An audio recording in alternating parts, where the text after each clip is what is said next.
Welcome to another episode of Podcast Name, where we dive deep into the world of tech, trends, and tools that are shaping our digital landscape.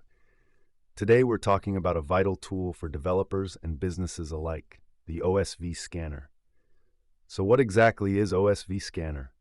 Well, it's an official front end to the OSV database that helps you find vulnerabilities in your project's dependencies. You know, those sneaky bugs that can turn your code from a masterpiece into a potential security nightmare. If you've ever wondered if you're using a library with known vulnerabilities, osv-scanner is your best friend. Now, let's unpack how it works. osv-scanner connects your project's dependencies to vulnerabilities reported in the OSV database. And the cool part? It supports a variety of programming languages, including classics like Java and Python, and even modern favorites like Rust and Dart.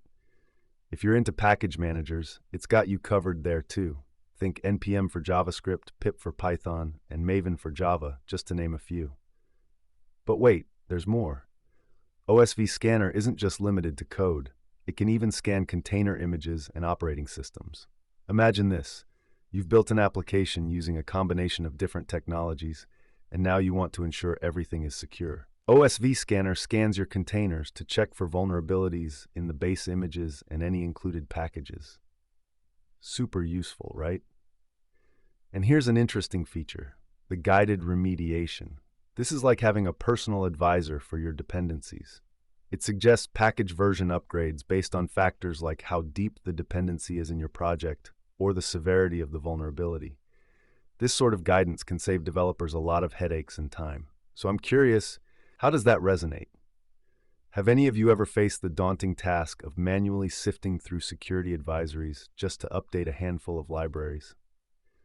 Another great aspect of osv-scanner is its commitment to a community-focused database. Unlike traditional closed-source advisory databases, osv.dev is built on contributions from the community. This means that not only are the advisories accurate and authoritative, but you can also suggest improvements, making this a living, breathing resource.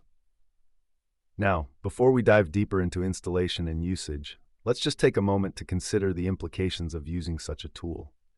Vulnerabilities can lead to major breaches, loss of user trust, and significant financial repercussions.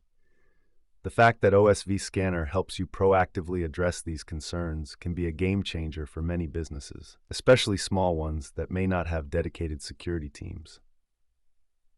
All right, for those of you feeling ready to jump in, installing osv-scanner is quite straightforward. The recommended method is to download a pre-built binary for your platform. You can also build it from source if you're feeling adventurous. And just as a side note, if you're still using an older version, make sure to check out the documentation for the latest features. There's plenty to explore. Now let's get practical. Imagine you want to scan your project. It's as easy as typing a command. Just point osv-scanner at your source directory, and voila! You'll get a list of any vulnerabilities detected in your project dependencies. And for those worried about false positives, the tool even uses call analysis to verify if a vulnerable function is actually being utilized in your code. Let's not forget about license scanning. Ensuring that you're not only using secure dependencies, but also compliant ones is crucial, especially as software licensing can sometimes be a legal minefield. osv-scanner has tools to help check against allowed license lists too. As we near the end of this episode, let's summarize a few key takeaways. osv-scanner is a comprehensive tool for identifying vulnerabilities across a broad range of programming languages and package managers. Its guided remedia